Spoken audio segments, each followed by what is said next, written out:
How's everybody doing, by the way?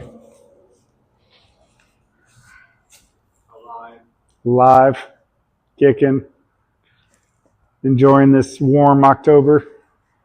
Not really. I just feel that just a little bit. I don't like to cut split wood at 80, 90-degree weather.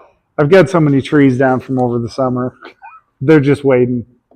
Well, that one cool moon we had here the other day, hey man, I cut split about ready pretty quick. I mean, if it's cool, you got to kind of work to keep warm, Yep. especially in a t-shirt. See.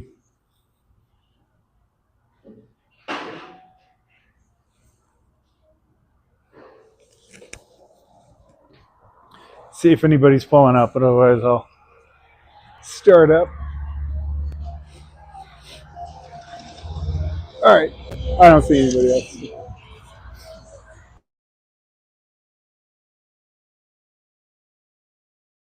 Just to get it started.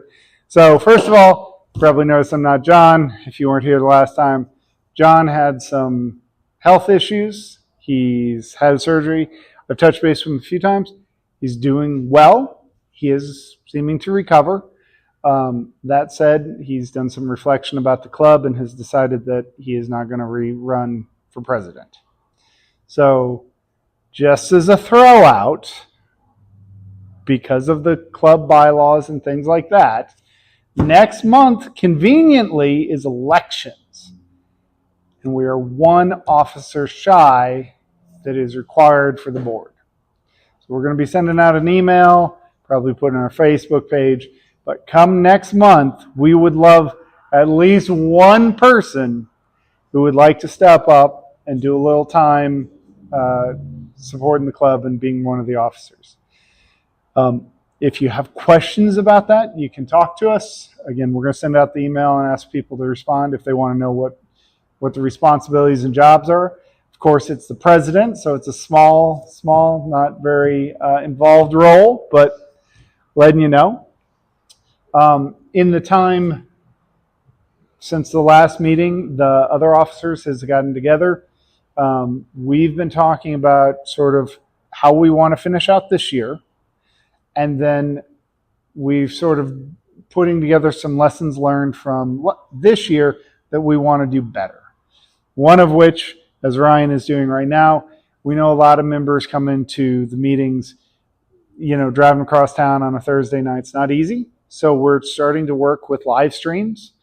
If you have somebody who is interested or just would like to test it for us, we're going to start sending those out. We had some challenges getting that email out beforehand, but from here on out, we're going to try to be live streaming these meetings so that every member who cannot attend can still see. We, at this location, starting in February, when we would normally meet up, because we're going to meet October, November, December.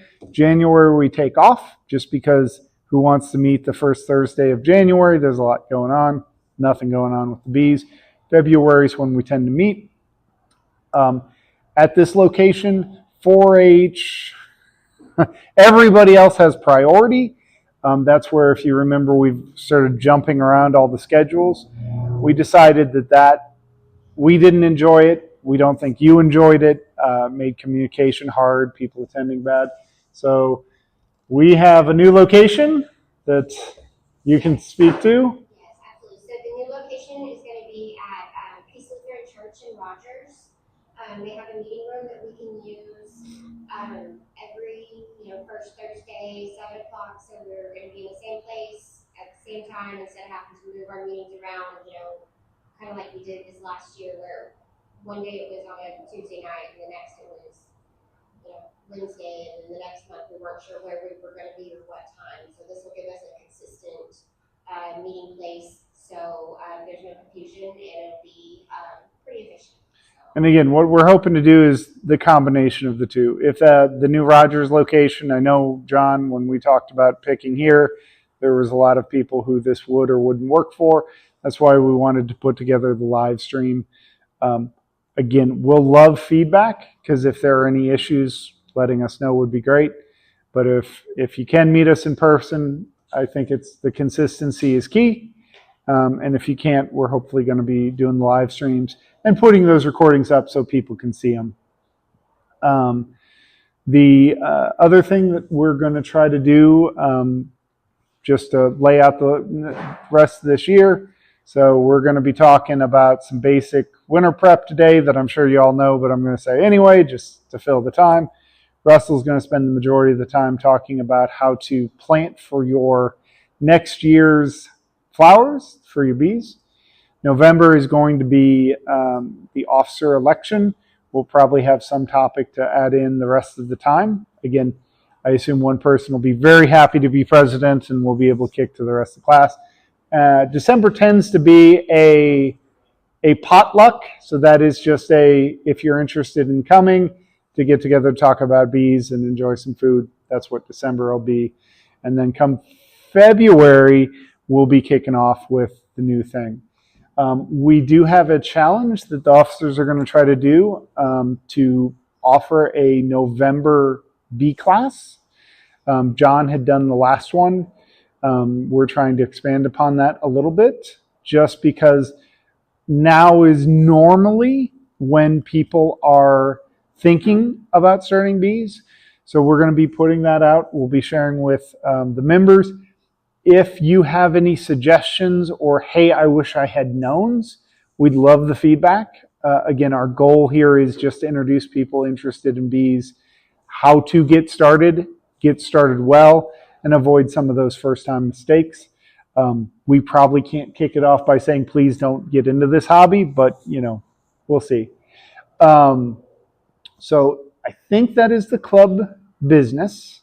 Did I miss anything? Before I get started, does anybody have any questions? Again, that's a lot of information, a lot of change. All right, perfect. So, funny enough, I am taking an abridged revision of what I did last year in the parking lot of the church, because that was when we first ran into issues with meeting locations that we are still struggling through. But I think it's important. Again, it's just a refresher course of some of those things you might want to be thinking about.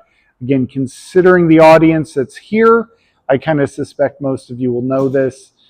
You can chime in for anything that I miss. This is mainly for the recording and anybody at home.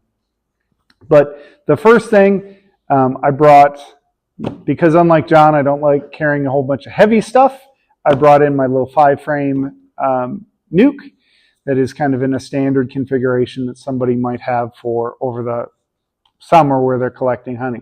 So as a pop quiz, and I'm hoping somebody can identify it, what is the first problem that everybody should take a look at their hive, that this hive is set up with, that they should be looking at addressing very shortly, if not now? Remove the queen. I was hoping it would stand out. If you, like I right now, I'm trying to go for some fall honey, so I had 3 hives that are on this.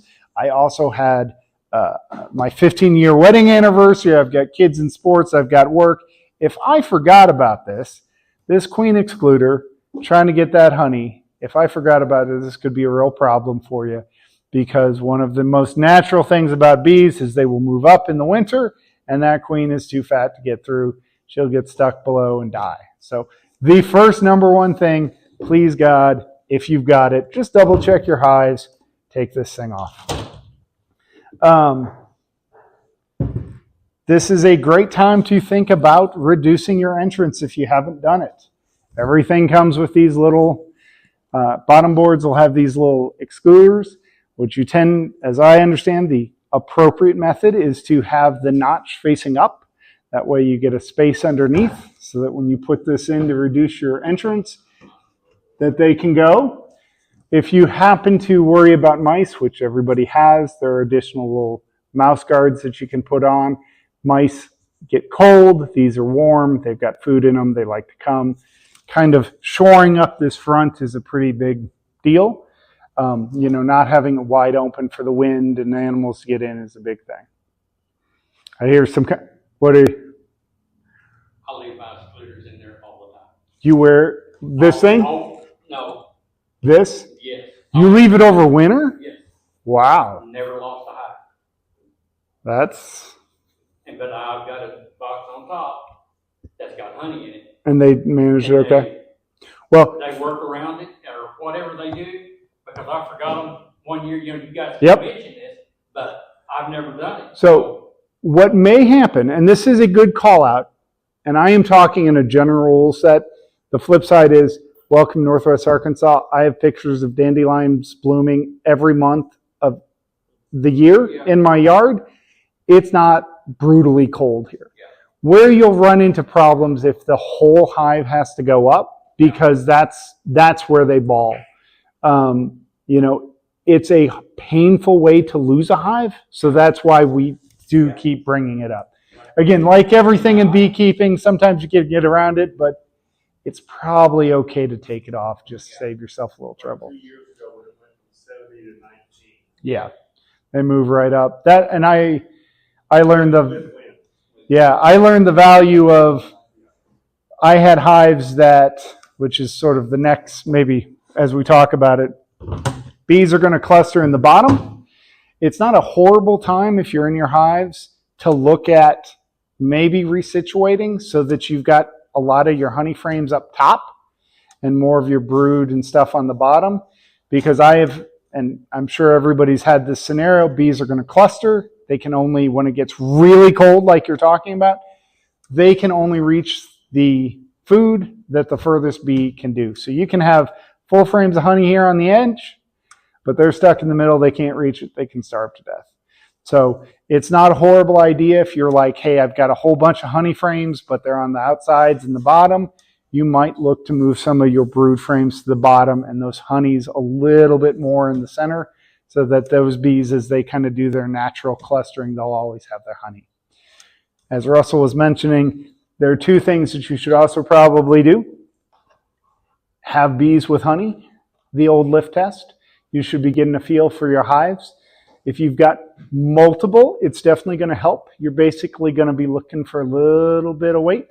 If you do this and you're like, oh my God, I about flipped that over, that hive is probably really low. The beauty of October and being 90, you can still be feeding your bees. Giving them 1-to-1 or 2-to-1 is a great idea, because you've got, I think it is until it starts to get about, 50, 55, it's too cold for them. They won't draw down the simple syrup. Take advantage right now to get it all. Big thing in winter is going to be ventilation and moisture. It's not the worst idea to slightly prop up your hive in the back, because what happens is these bees are going to be keeping themselves warm. That generates heat. Heat against the walls, against a cold wall, creates condensation, and water is going to start running down. By tipping it a little bit, you're going to create a drain factor where that water can run out the front versus sort of building up there at the bottom. I have mine already that way anyway. You're ahead of the game. That's just the way I set it up. Yeah, and that's what I've heard, is that some people will take it back and forth, because if it's completely level, they will draw the frames better. Where in the winter, if you have bees that are drawing frames, you're doing really well. I want to know your secret. Again, this is really a quick one, because last time Russell had a meeting, I took the whole time. These are just key ones that I do. The only other thing you might look at, because of, and this is a personal interjection, it's warm. The bees, in all the years that I've been keeping bees, they're flying every month. They're not that whole northern, they just cluster up and you never see them again. That's not the case. That's not actually the best for the bees, because that means that they're burning energy looking for food and resources that aren't there. So thinking about what you're going to do, how confident are you with your honey that's in your box? If you need more, different members do different things. I personally put a little feeder spacer here. I make a bee fondant that I cover on the top, and it's just a food over their head. There's also, you can buy pre-made products that you can just slap on the top. And again, it's that idea of emergency bee food. It's not bad to think through. God forbid we have an actually cold winter. It would be nice to see for once. So far, I'm not seeing it. But if we get those cold snaps, just having a little extra food where they can reach it's a good idea. So with that covered, does any of the members that are here today have suggestions or recommendations for overwintering that you've had that sort of helps with your longevity, besides leaving the queen excluder on? I can't recommend that one. Yeah, well, I mean, that's, You're lucky. You're doing a good job. well, I mean, over 4 or 5 years. Yep. Never had a problem. Yeah. But now I've left a full super Yeah. full of money.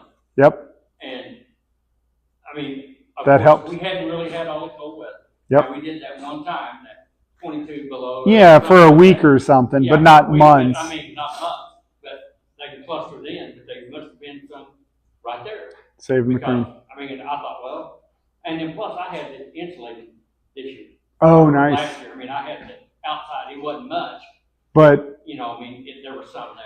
and a little, I mean, Russell covered this last year. I'm sure he'd love to go through it again at a later date. If you want, you can just bug him. But insulation and airflow is a big thing for winter hives. We covered for last year, and Russell would be your guy. We actually have the slide deck if we need to have a round two tonight. You'd be happy. The Facebook page have the side pages where you can actually load stuff in. I'm not big on Facebook. I know some people, some pages, they have like a documents, a file section where these presentations can be loaded in so people can go. You're not gonna see the links I have on the slides at that angle. No, yeah, so for that, I don't mind putting it on Facebook, that's fine. But for sure, we will have it, on the Benton County Beekeeping website, and all the videos will be on YouTube with links to them as well. So, like, it's gonna start spreading out. I know on a lot of the hobby Facebook pages, there's like a, what do they call it, a files Yeah, I think it's page or something. I'm pointing to him because I avoid Facebook like the plague. On some of them, any member can load anything into there, and others that the administrators do it. Yeah. Here's how they have it set up. It's kind of handy because then you just click on. I think that's a good idea, and maybe I'll get you the copy of these PowerPoints, and we can put them somewhere, and maybe in the YouTube, if nothing else, we can point links to them, because these are a lot of good information. If you need to, we can go over the one on insulating and winterizing again. That may, again, we have to fill November or something, so you may be volunteering, but I've already got it prepped for you.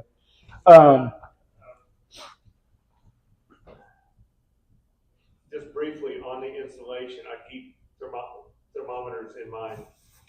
And even when the last winter was in, Christmas was up so crazy cold. Yep.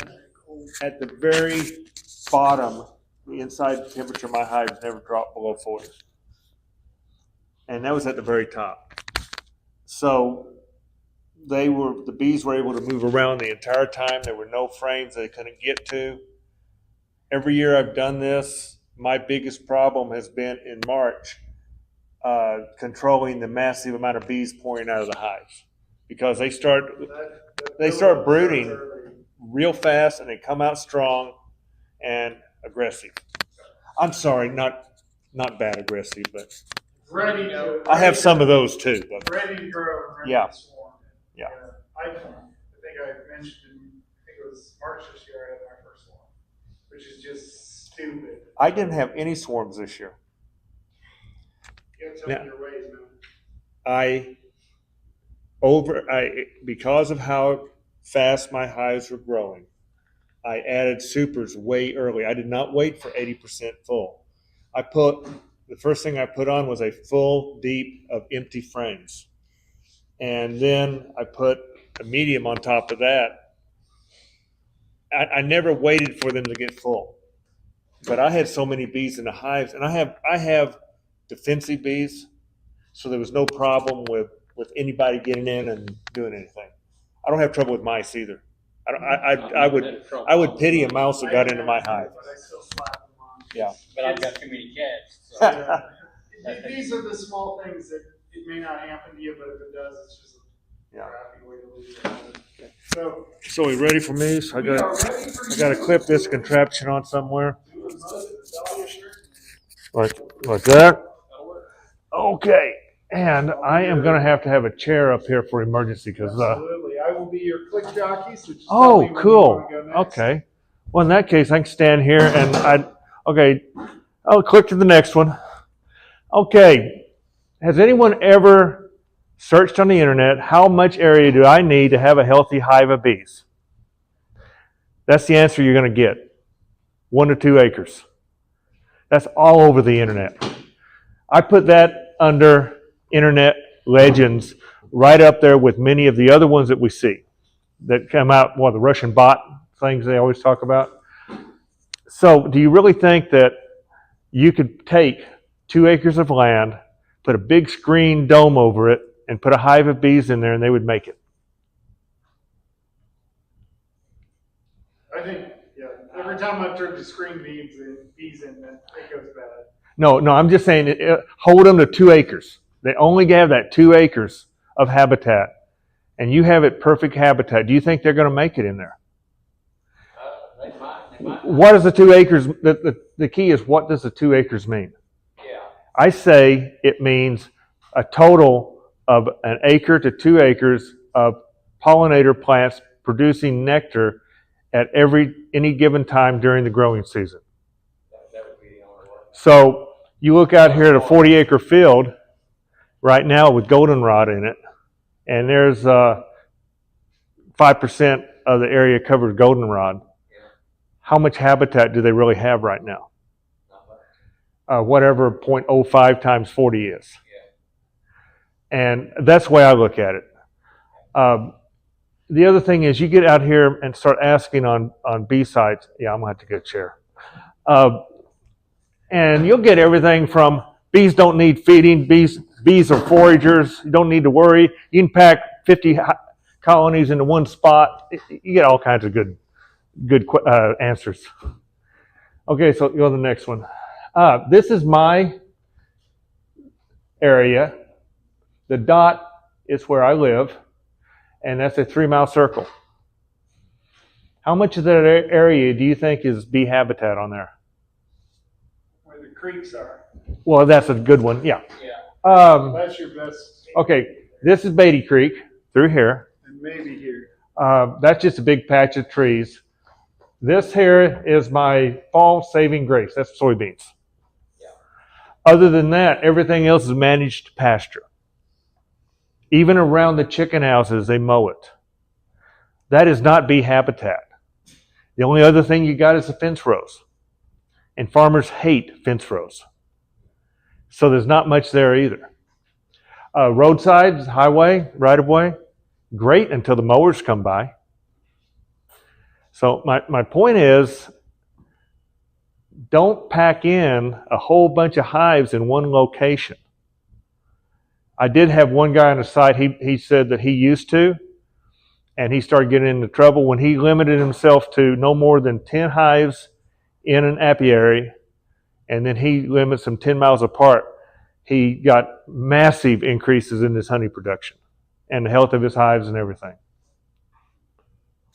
because they're not having to compete. It's not spring that's the problem, it's now. It's when you go into summer, you start getting the dry weather, things don't bloom. Or like this spring when we had a killing frost right when the stuff was supposed to flower. We didn't have any fruit on any trees this year. Other people had it. You go to the next one. This is the bee habitat we all want. All you got to do is just go and throw the seeds out there and get that, right? Go buy the seeds from some expensive place and just toss them. No, that's heavily managed. Otherwise, you have all kinds of stuff you don't want coming in. Okay, click the next one. That's my clover patch right now. It was beautiful this spring. That's lamb's quarter. That's the only thing green out there is lamb's quarter right now. And it's not good for bees. Other thing is, clovers do not survive droughts like this. They will come back from the seed that was produced in the soil and come back the next year. But then you got the problem, that green patch, that's Bermuda grass. I've got to get it killed out. Otherwise, it will take over and crowd everything out. I intend to try to plant a wildflower patch there this winter and see what happens. Okay, next slide. Okay, what are you going to choose for your site? Let's say you've got an acre or two that you can just plant. What do you want to plant? That's the next question. Do you want to concentrate on a mix that has something all the way from spring to fall? A little bit all the time? Or do you want to go with plants that concentrate on the time of year when around here we don't have a lot, which is June and on, which means you got to go with extremely deep-rooted perennial plants if you're going to do that. How about you're going to try to figure out the ecology of every plant and make sure they all thrive together, or just get you a whole big bag and just throw them out there? I guarantee you'll be a lot better off just buying a mix of the ones that are the type you want and let them figure out who goes where. You want to go with short or tall? They have some of the supply places out there have what they call solar mixes now. Specifically, mixes of wildflowers that will not cover up solar panels. That's why they call it solar mix. Guaranteed to not grow more than 3 foot tall. That would be good for, like in my case, where it's going to be outside the picture window part of the yard. That'd be really good for that. The taller plants, a lot of times they'll compete better with grasses and with a lot of the annual weeds. What are you going to do about unwanted species in your patch? You're going to go out there and hand pull them? You're going to pull the thistles and the lamb's quarter? Try to hoe out the grass? How about mowing it? Depends. This time of year, going into fall, after it's all went dormant, it would be advantageous to mow it down. That way, the annuals that come up, the new growth in the spring, doesn't have all that trash to go up to fight with. And then for weed control, chemicals. I know some people don't like chemicals. If you are going to start a habitat this fall, going into spring, you're going to have some grasses that'll wipe you out. One of them is cheat. That's the grass. It's almost like a carpet that comes up in early spring. It's real soft and it's worthless. Cows won't even eat it, but it will totally smother everything else out. Another one is chickweed. Chickweed will make a carpet. One chickweed plant will cover an area that big around. And then even some of them that you like the dead nettle, henbit, Carolina geranium, they'll crowd out your seedling perennials you're trying to get going in your seed plot. The grasses you can take care of. The broadleafs, you just have to deal with. There's some herbicides that you can use that are, Grass Be Gone is one, you can get it almost any farm store. There's another one called Fusillade that is more of a crop. Oh, the Grass Be Gone you can spray on your garden too. It's good with the garden crops. Okay, go on. Okay, in choosing, when you get to the sites to buy seed, always choose Zone 7. Zone 7 is just a hair, the north end of us. It's always better to go a little cooler than what the planning map says. Because we have some weather here that will rival anything in the Arctic for short periods of time. If the maps separate Missouri and Arkansas, always choose the Missouri section for the same reason. Cold hardiness we're up on top of the Ozarks. We're more like Missouri than we are Arkansas in general. and check where the source of the seeds comes from. There's one site I looked at, all of their seed comes from Oregon. Big, monstrous fields, monoculture fields of every plant, and they harvest it, then they mix it all together and send it all the way down here. That's kind of like, do you want to buy a package of bees that comes from an apiary in South Florida for North Arkansas? Do you really want to do that? I mean, there are differences. And then on average, it takes about 5 pounds to cover 5,000 to 10,000 square foot. So you're going to have to invest in about 5 pounds of seed for an acre. And it's not cheap. The next one. Okay, what to choose. This is a really nice site. It's on Wikipedia. The link is up there, or you can just put in a list of Northern American nectar sources for honeybees, and it'll pop it up. Okay, go to the next one. Next slide. Okay, it goes down, it gives each plant, it gives their common name, scientific name. This is what's really important for habitat development. It gives the month they bloom in. So, in the spring, most of the trees are blooming in the spring. One fruit tree will produce the equivalent of up to 3/4 of an acre of flowers for the bees.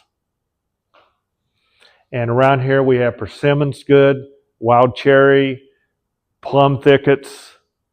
What I'm getting at is you don't need to worry about spring habitat. If you can find something that blooms in June, July, August, that's one to go for. And there you have Devil's Walking Stick is 7, which is July. Yeah. Then the other ones is chokecherry, black chokecherry. That would be May. Catalpa is a good one. We got one in the yard. It's kind of neat because the worms just keep coming back and stripping it. Multiple. Oh, they're good catfish bait too, by the way. But they put out these beautiful long white flowers, and that's a June one. So if you have the space, look on a chart like this and choose you some trees and plant them. Also go with fast growing. Another one, I don't know if it's on here or not, is a Norwegian maple. It kind of looks like a cross between a sugar maple and a silver maple. It blooms late February, and if it's warm enough, the bees just swarm it, make huge amounts of honey off of it. Okay, the other thing is it doesn't show up here, but either the scientific name or the common name or both is in blue. You click on that, that takes you to the Wikipedia page for that specific species. And it'll give you habitat, it'll tell you how fast growing, slow growing, the whole works. Next. This shows the one for hackberry, I believe. Commonly known as hackberry. Yeah. And this is the page that click to. Hackberry is another one that's good for bees. Unfortunately, it's a spring flower tree. Next. Okay. Something else to watch out for when you're buying seed. Unless you have a drill and you're going to drill it in, always choose the bearded seed if you can get it. That's the one that has all the fuzz on it and all the little awns, all the little spikes. Not only do those things help the seed float in the wind, when they land and you go through the winter time and freeze thaw, those little fuzzy things actually pull the seed down to the proper depth in the soil and hold them there.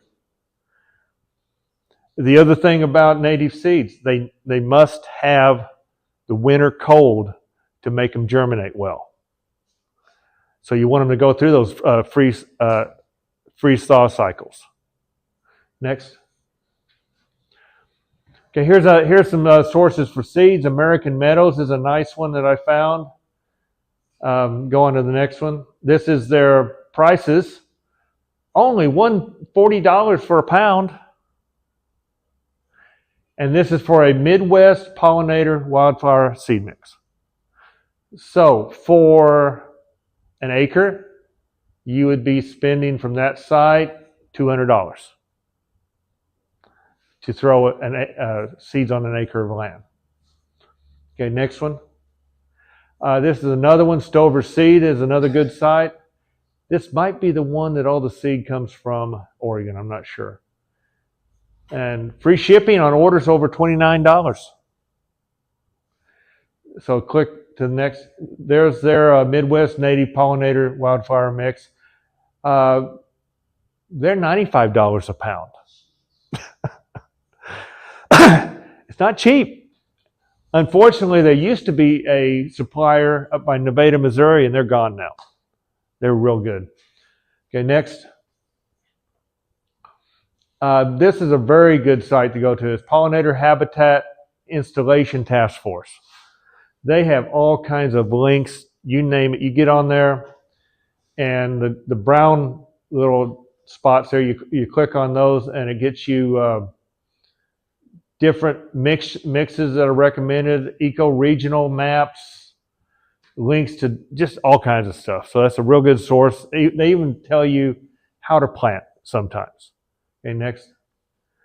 This is another one, Xerxes Society, and it will key you into your habitat, your area. So on this one, they have Arkansas, Missouri, with Oklahoma and Kansas and Texas, which most of them don't do that. Another good place to get information. Go on. Now, site preparation. The perfect way to establish your plants in a 1 to 2 acre plot is to, that's an old turning plow there up in the top corner. Most of them in Benton County look like that now. But that is the absolute best way to do it because it turns the soil and all of the seed you don't want gets put like 6 inches down and it rots. Then you come across, and that's a disc over in the other weeds over there. Then you disc it down nice and smooth. Now you broadcast or you drill in your seed. With the advent of no-till drilling and all the herbicides, nobody uses a turning plow anymore. They should. They should be doing it every 7 years, but they don't do it. That's why we're getting resistant weeds to Roundup. Really fun resistant ones. Okay, next. Okay, possibilities. You want to turn your yard into a no-mow zone? I know a lot of people would be happy with that. If you're going to do that, that's being pushed a lot nowadays. Is to turn it into wildflowers. If you're going to do a part of your yard, the best way to do it is broadcast seed. And I can't remember if this is the last slide or not, but if I may repeat something here. Okay, if you're going to broadcast, the perfect way to do it is mow it down. If you've got a tiller, rototiller, rough it up, and then wait and watch the weather. What you want is a decent rain coming, but not a flood, which the weathermen always tell you what's going to happen. And you broadcast the seed onto the ground, the rain, and then you want it like the year we had 70 degrees, a good rain, and then 19 degrees. That's actually what you want. Because you want the seed driven down into the dirt. Then you want a hard freeze that starts getting the frost freeze cycle for the seed. What do they call it? Cold stratification. Many of the native seeds have to be frozen like that to actually germinate well. And then the other option is, and this is the absolute perfect, if it ever snows again. You wait until you get about a foot of snow, and you just go out there with your bag and just throw the seed on top of the snow. You got nitrogen. The snow melts. It carries the seeds down. You got a totally saturated soil surface. That night, it freezes again. Frost heave. It just starts pulling it down. Okay, how about patches of trees? Let's say you got a area that's just raw forest on your property, and you want to make it best for bees. What are you going to do? Go to the list that gives a list of the best pollinator trees there are. Find you a site or figure out what trees you have, and just cut down everything that's not good for bees. You know, things like oak, hickory. Well, hickory would be good, but oaks have honeydew on them, but they're not the best. And what you'll do is you'll encourage the trees that are good for bees to expand. You can also, there's shrubs that work very well as understory that also bloom. And you can build that up into a bee habitat. And like I said, one tree equals 3/4 of an acre when it's blooming. Abandoned fields. Some people have them and some of us don't. We used to have them all over around where I live. And as the price of land went up and farming machinery got bigger and tougher, it's got to the point there's nothing left. So if you do have abandoned fields, if you have one you own, that's great. You just mow it down, start broadcasting the seeds that you want, and let it go. The number one thing on abandoned land is you've got to keep the invasive trees out. If you do that, you can pretty much let it become a natural habitat for all kinds of wildlife. Now, are you going to cultivate? That's the first one I talked about. You're going to broadcast it, frost seed, and then snow. We pretty much talked about all that.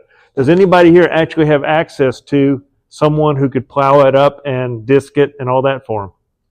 Our tillers. Tillers. Well, we got disc. Don't have one that can turn around on an acre of ground, though. Small tillers. Yeah, but I mean, for a yard, for a little, most people just have the property they own is just simply their yard or big lot, and so tiller's as good as anything. Just buy a seed mix or a custom mix. That's your choice.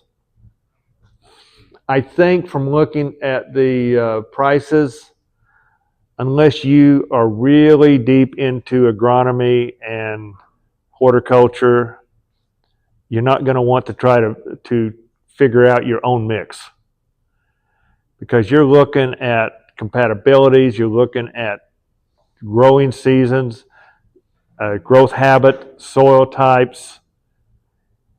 They're not all going to come up, but it's a lot simpler just to buy one of their mixes like they were showing there. And then we talked about weed control or give it up to nature, which that's your choice too. Actually, thistle are supposed to be good for bees also. We do have one weed coming into this area that is not good for anything, and that's poison hemlock. You're familiar with that? And a warning on it, there was a lady down in Texas that the city told her to clean her lot up or else, and she went out there with a tank top on and a weed cutter and just about died from it, because the sap in poison hemlock messes up your heart rate. Is how it kills you. Well, she was sweating, cutting all those plants down, carrying them around and everything, and just about got her. And it is a hard one to control. The birds eat the seeds, they bring them, they drop them. And so any place that you set up as a habitat, you're going to have invasives that you don't want, and that's about like taking care of a garden. Let's see if that's the last one. Yep, that's it. Okay, any questions? Did I make it real confusing? I've got a few things that I can throw on just from the, I'm sure everybody knows this, but Joanna, she's our residential plants member, and she's always throwing these out, so I'm going to remind, and maybe this is some things I'm touching on. She highly recommends that, as Russell was saying, you need to look not just when everything's blooming, but when the dearth is. She has always said, if you can, look at mountain mint and milkweed. Those are two plants that are really good about getting established. They bloom when nothing else is, and it's really good for your bees. So just at a high level, she's always pointed that out. She is offered to come back at the beginning of the year. Might see if I can con her into bringing samples again. So if you have a plot that you're thinking about, she may be able to help get you a couple to get going. And she's also pointed, this may be something that's worth, I'm going to be poking into to let people know when. But she mentioned down in Springdale, Shiloh Museum, in the beginning of the year, they often have seedlings that they will give out of native plants that they want. Hey, if you want to plant something native, here you go. You may not be getting the acres that you're talking about, but having something is way better than nothing. And just as part of being beekeepers, understanding that having foraging for not only your bees, but everything else that's out there is important. The more people who think about that, the better your bees are going to be. And if you're going to go with trees or shrubs, absolutely look at how fast they grow.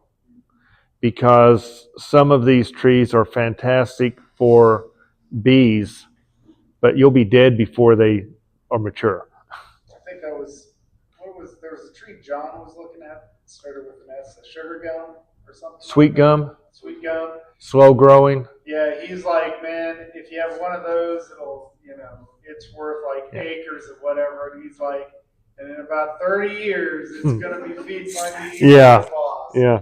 And he planted it. That's where these resource sites come in so handy. Is you can look down. That went on Wikipedia. It has page after page of different plants, and it gives you all that information. The one thing is, though, that I kind of gripe about this is that since bees do not have a huge commercial backing, there is no really good research being done. Soybeans, tobacco, everything else, if there's money behind it, they pay for researchers at the university to research. There's gobs of plants out there that the bees utilize that nobody even talks about because it's never got into any literature. And that's where it gets challenging. But in the June, July, August, if you can find something that routinely flowers there, I don't care if it's a native or an exotic. If it's something the bees like and it is flowering, that's your choice. I'm going to go with what the bees like. And I've got one that I planted that does flower June, July. It's called Chastleberry, or another name is Vitex. And it's a shrub. But you just have to look because you have to look at multiple sites to try to find out this stuff. And it's not a bad idea to do what you did on your first slide, if you haven't, using Google Maps and just finding out what's your 3 mile radius, what's your 2 mile radius, what's your 1 mile radius, because that may help you understand where your weakest points are, because like he's got his map and he can point to it. For me, I've got a big creek. I know that's where most of mine comes, but I've got the entirety of Centerton, and that's not a built-up area as much as it's going to be in the next couple of years, but they seem to be more friendly. So I kind of know where my stuff can come from. So, if you talk to people, and that's always my favorite, is I'll talk to Russell and I'm like, man, my bees are starving. And he's like, oh yeah, they're bringing in so much stuff from the soybeans, it's not even funny. If you get to know other members, it might be interesting to say, hey, are your bees bringing things in? And if they are, maybe you can find out what is in their area that you don't have, and you can start kind of putting that in. Now, watching the front of your hive, you're always going to be able to tell when they're bringing pollen back. It's a good idea. So. For Shiloh Museum in Springdale, they have a seed library, kind of like those little the little book libraries they have set up all over the place. And you can just go and they have packets of seeds that you can take. There's no. It's right near their beehive too. Mm-hmm. Yep, and they've got a lot of natives. So. Yeah, and they're a good.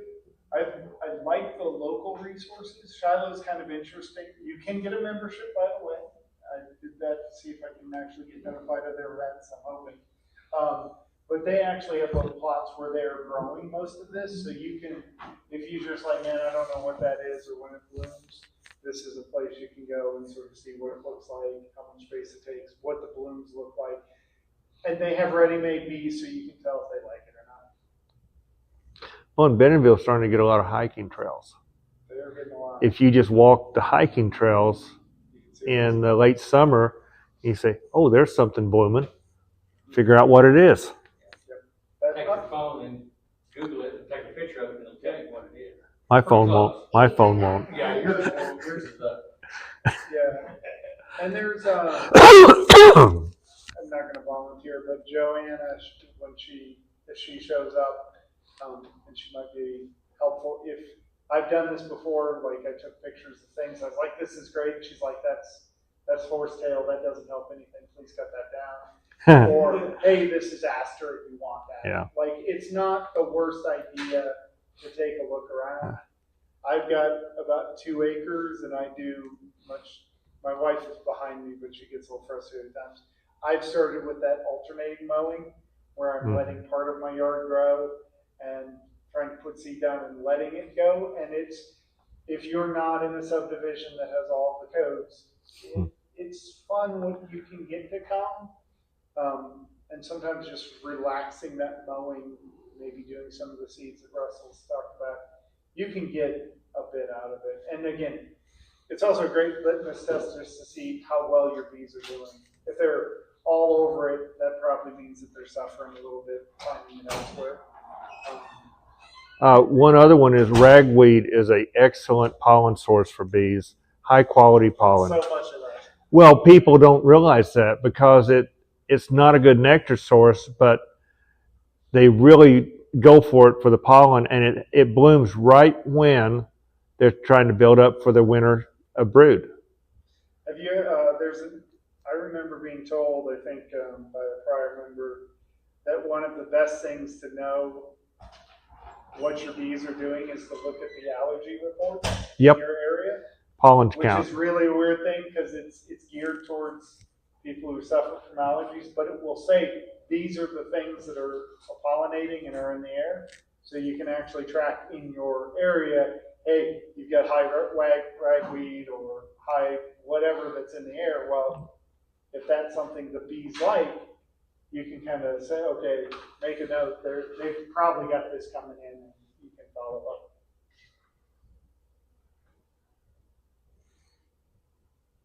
We're done. Yeah, you did a great job. Any questions or thoughts? Does anybody else have a secret plant or tree that has done well for them? flowering crabapple tree. Ooh. It's fast growing too.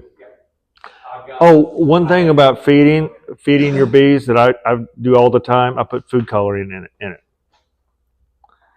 That way, in the spring, I'll go in and any extra frames of honey, I'll pull them. And that way I can tell if they have stored any of the syrup I've given them and it's still left over from last fall. Because it's going to be green, blue, red, whatever. Yeah, I've heard of the tales of the beehives next to like a M&M plant. There was a candy factory in France, and they were dumping it in a trash dump. And these poor beekeepers, all of their spring crop of honey came back multicolored. But it was pretty to look at. It was. But it was weird. So, flowering crabapple, when does that bloom? Spring. That's the trouble. How Yeah. long? Yeah. How much does it? So, I had a crabapple when I was much further north. Does it avoid?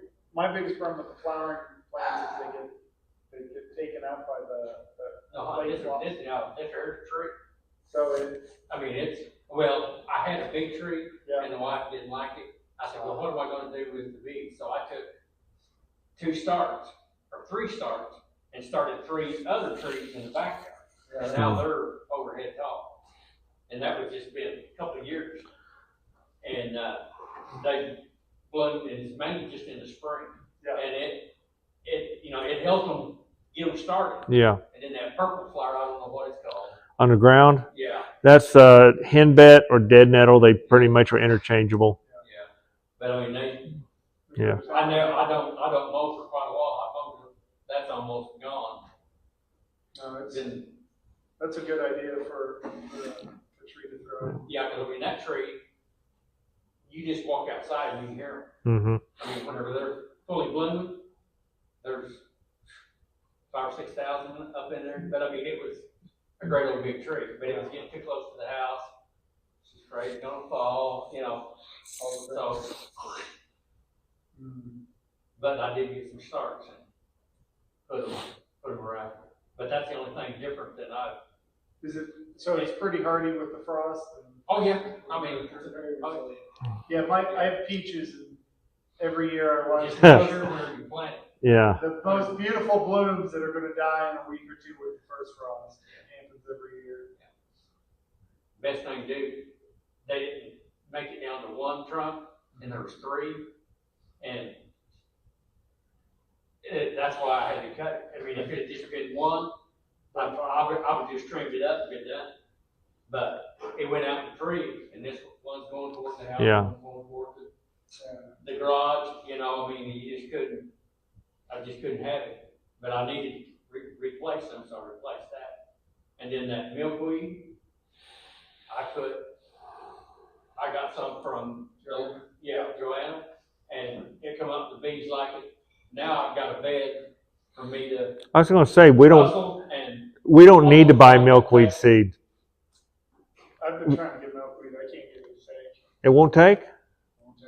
Well, I mean, now she gave us a plant. Yeah. Yeah. Okay, I stuck the plant in the ground, and it come up. I took all the seed off of that, and I'm gonna plant it around the stuff that's blooming now. I can't think of what it is, but I was at the Goldenrod? garden. Goldenrod. Yeah, goldenrod. I'll put goldenrod in the middle. Once it'll be later and later, and then I was at the botanical garden. They've got 8 hives. Because I kept seeing bees, but I didn't see where the hives were. But they've got them off in the back corner back here where nobody can get to. That's great. Is that the gym from Victor? Yes. Okay, so they're within my range. 'Cause Within. I'm in South Springdale, Okay. and so I've got like Lake Fayetteville, I've got botanical gardens, and Okay. all Yeah. that Well, you've got area. I've probably seen some of your bees. Mhm. Oh, a friend of mine. Lowe's is right there. Every time I go to Lowe's, I'm like, A friend of mine told me a preventative for skunks. Get a carpet tack strip and nail it upside down along the front of the landing board of the hive. They don't like it. Yeah. How high? Yours is a block high. Mine are 18 inches up. Okay. See, now mine's just a block, and I've had skunks I've been trying to kill them because they're tearing up the Yeah. yard. My wife said, get rid of them. So I stayed up there 1 or 2 o'clock in the morning, Huh. sitting out there trying to find them, but of course, I never see them. Skunk or armadillo? Skunk, and I seen armadillo last night. I was Yeah. supposed to take my gun with me to go check my cows. I said, no, I don't need it. I laid it down in the house and walked out the door, and there he was. I said, he would have been goner if I'd have. They plant that. Yeah. How high does a hive need to be to stay away from a skunk? 18 is the recommended. It makes them have to rear up. Now, I had one that I dispatched this spring that was real. I think he's really old because I caught him in daylight. What he was doing was he was waiting for all the bees to come out and get and mass on the landing board, and he didn't have to scratch at them. But his eyes was totally swollen shut from being stung too, because he's in daylight. And I wondered why my bees were so mean. And then after I got rid of him, they calmed down.